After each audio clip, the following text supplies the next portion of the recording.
Hey, everybody, and welcome to the Speak and Grow Rich podcast with your host, Amanda Moxley. And today we have Dr. Lisa Petty. Give her a hand. Woo!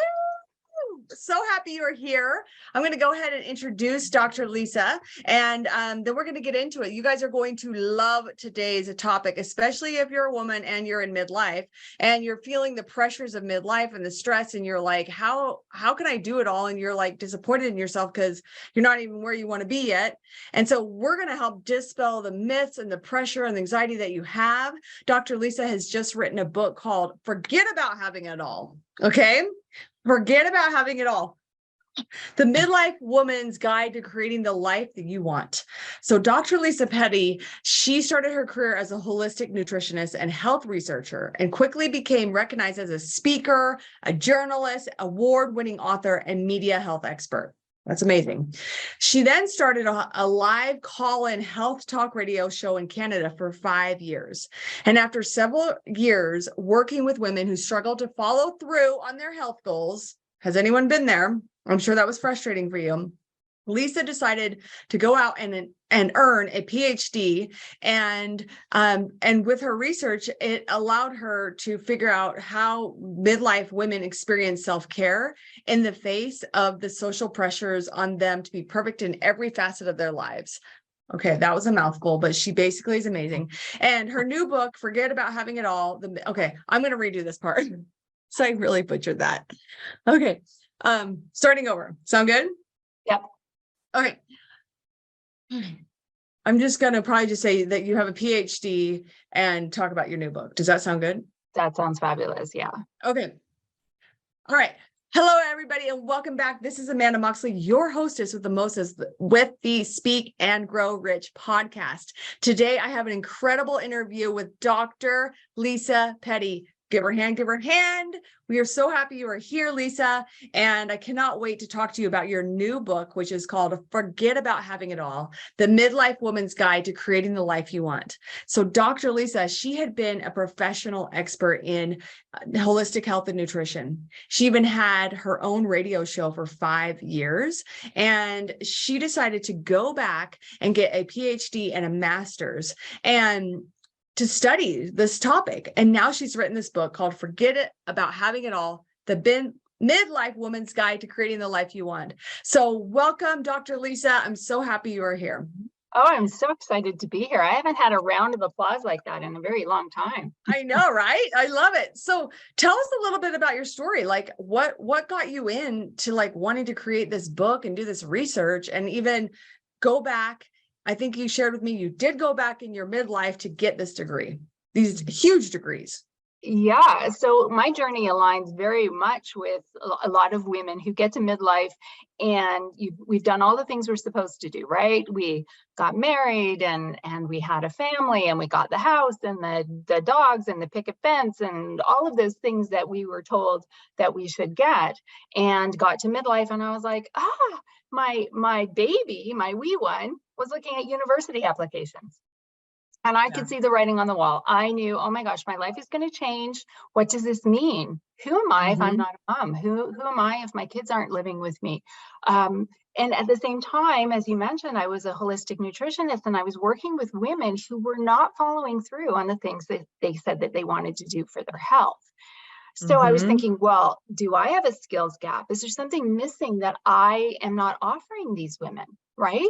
And so that's when I decided to get my master's degree. And I really investigated, first of all, eating. What's eating like when you get to midlife? And then the research bug bit. And then I thought, okay, well, let's look at the whole self-care and well-being experience. What is getting in the way of women looking after their well-being? Yep. Long story short, 6 years later, I come up with the concept behind my book, Forget About Having It All. And so what I've learned through that time and that research and working with women, and of course, having been a nutrition coach for so many years, was all of these outside pressures and expectations on women to be it all and to have it all. It translates into doing it all. Right. True. And so there's no room left to breathe. There's no space left in the day. And so what's really interesting is this concept of of having it all that anyone who grew up from the 70s onward was, raised with this promise. Yeah, you can have it all, sweetie. Get out there, have it all, right? Have the career, Right. get the marriage, have the babies. It's going to be a breeze. It's going to be so super simple for you to just go So out there. easy. So super easy for you to go and have it all.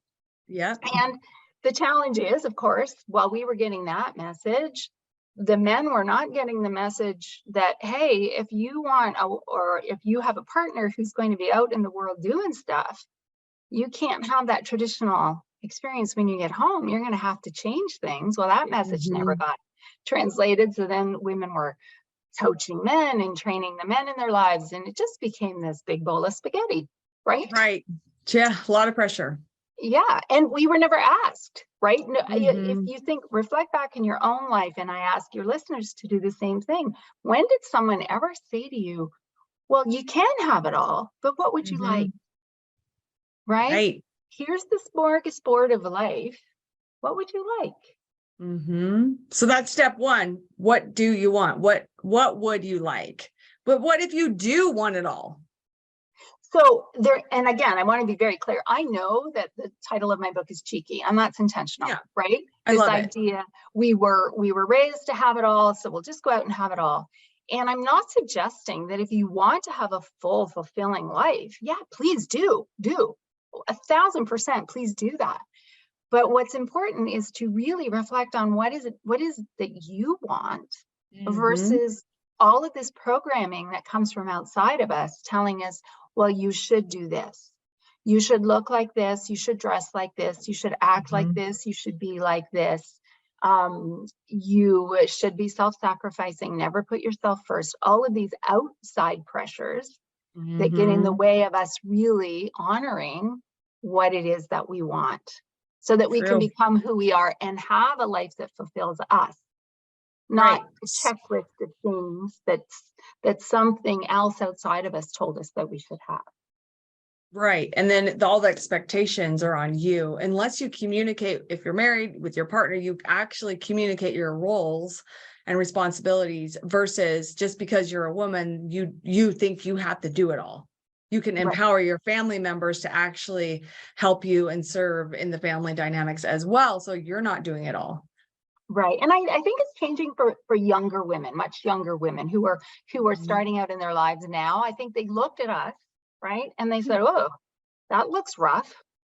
I'm not going to do that. But for women who are at midlife now, we didn't have mentors.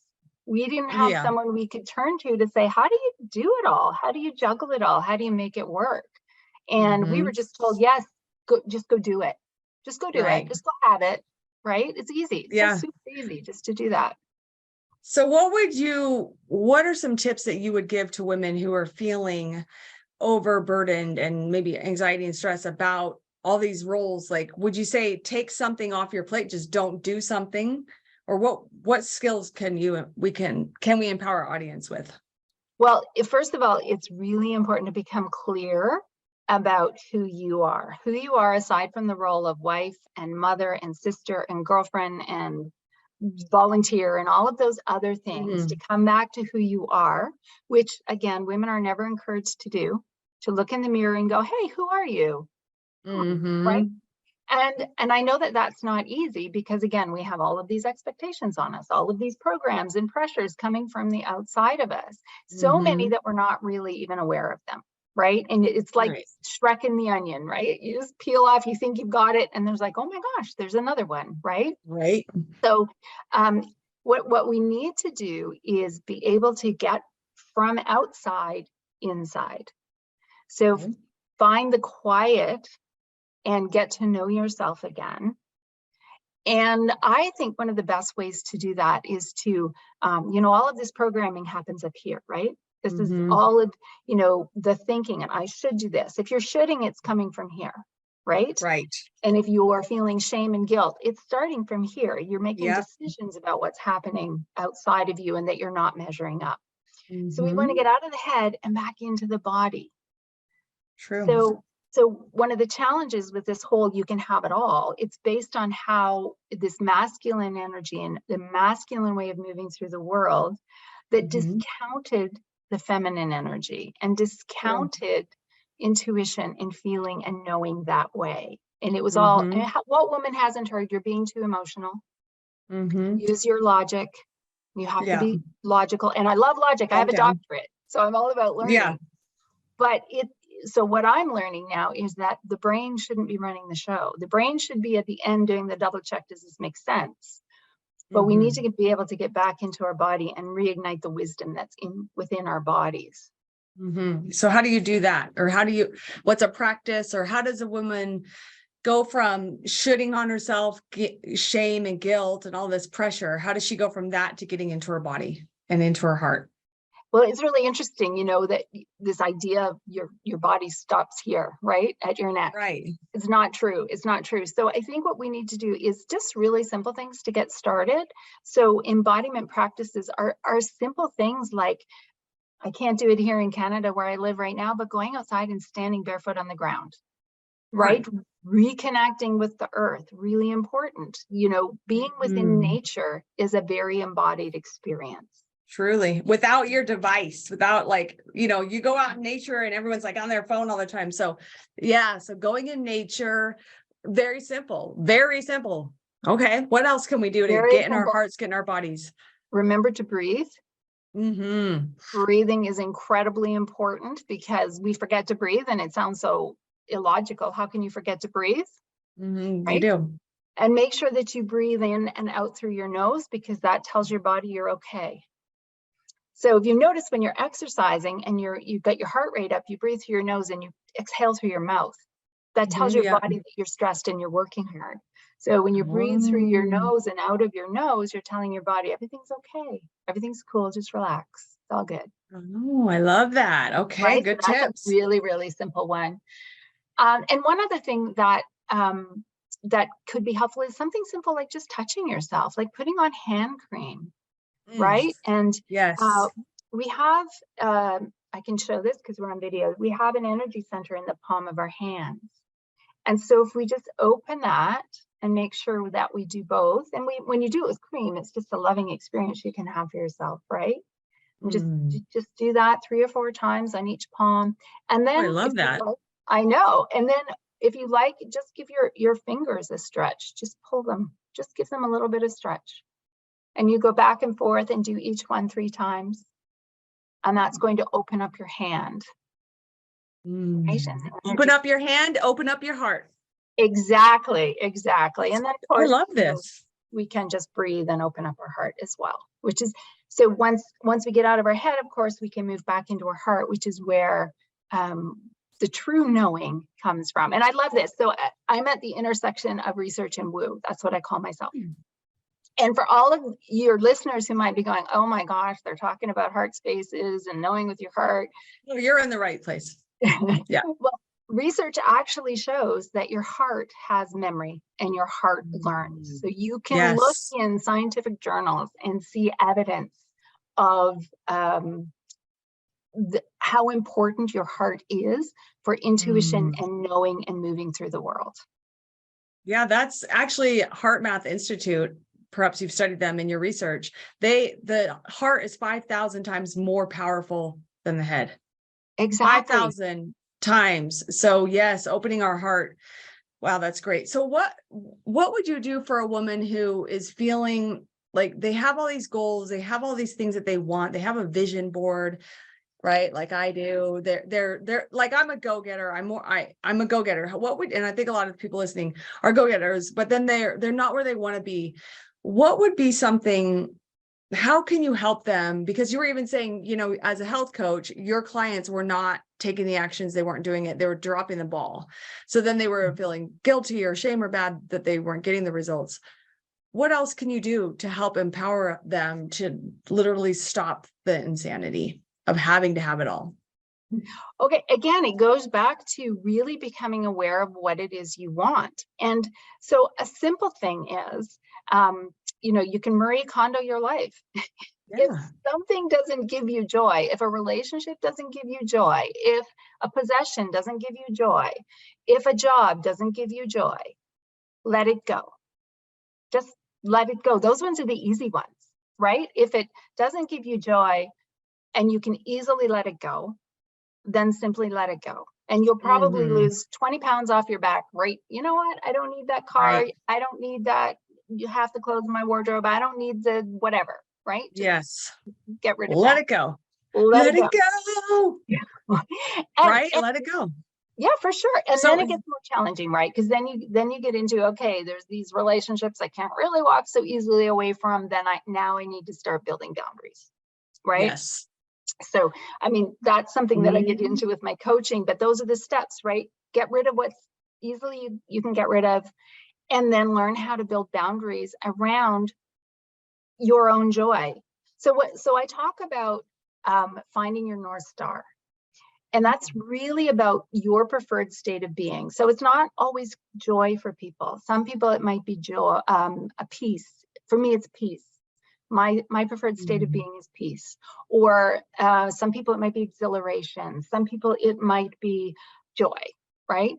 So when you know what that state of being is, and you honor and protect that state of being, and it's kind of like Michelangelo and David. If you heard that story of how he was asked how he knew David was in the statue, or how did he build carve the statue, and he said, I knew David was in there, and I just chipped off everything that wasn't David. Yes. So as you have your state of being, and that if that's your North Star, you just chip away everything that's not David, everything that's good. not that state of being that you want to engage in and embrace. So to recap, radical honesty. What do you want? Who are you? And then releasing the shoulds, the shame, the guilt. And how do we do that? Getting into nature, breathing, this amazing, I'm going to totally implement this. What is your nugget, guys who are listening? What is your one nugget? Like, I am definitely, it's fun because I actually massage my children's hands every night. And sometimes my husband too, when he's lucky. I need to do it for him more. And it really opens your heart. So opening your heart, understanding the wisdom of your heart, and Marie Kondo, your life, let it go. And I love what you're saying about finding your true state of being, of what is your North Star, finding what is that word that describes your North Star, and then embodying that more frequently. Absolutely. And get rid of anything that distracts you from that, because that's what it is. It's a distraction, right? And then wow, that is so fun. And everything, right? It helps with the shitting. Well, I should do this, but that makes me feel like I have rocks in my stomach. That's not my preferred state of being. So perhaps I shouldn't do that. Right. That's so helpful and so simple. I hope everyone today takes some good nuggets. I know that you have your book. So where can we get your book or any other free gift you might have for us? Thank you so much for asking. So my website is my name, lisapetty.com. My book is available there, lisapetty.com/bookshelf, or Amazon, or all of your favorite booksellers. It's there as well. Okay. And for people who want a little bit of help with embodiment, I encourage you to go to my website and sign up for something I do every day called a Mindful Minute. So it's just a quick 1-minute email that helps you get out of your own head and to perhaps experience a different perspective, because then you become aware of what's possible for you. And the other thing that I have on the website is for women who need to get out of the head and into the body and haven't been taking care of their well-being. It's called the Wellbeing Check-In. So it's lisapetty.com/check-in, and that's free and available on the website as well.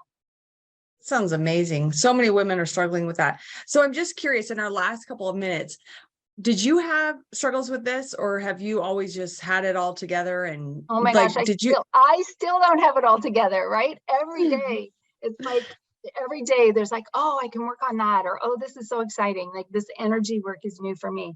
When my son was getting ready to leave home, that was it. Like, the research shows you don't really have a midlife crisis. That is just made up to sell magazines. I don't know. It doesn't really happen, but there is an opportunity for reframing at midlife. And I think for women particularly, once perimenopause starts and the hormones start to change, and we don't have so much of those nurturing hormones anymore, we start to maybe start thinking about, oh, well, what would I like? So that did happen for me. And that was part of the reason that I decided to go back to university to kickstart something new for myself, because I'm a bit of a go-getter too. But what's Clearly. interesting to me is learning that my brain that I've been nourishing for so long isn't the driver. So I'm learning now how to be more in my body and connect, and getting to know my own body wisdom as well. So good. Thank you for sharing that. I love that. How we're always on this journey of constant evolution and growth and developing, and we never really arrive. That really helps No. release the shame and the guilt, Yes. etc. 100%. Everybody thinks, oh, I should have it worked out by now. Who says? Right? Who says? Who, I mean, who, and when you do, there's always another layer to pull off Right. of that onion. Right. Yeah. To get better and shinier and bigger and more expansive. Just keep going. Just keep going. Keep going. Well, thank you so much for your precious time. Everybody go to her website, lisapetty.com, and follow up with her, get the checklist and the 1 minute. That sounds amazing. Thank you so much. And I will see you guys in the next video.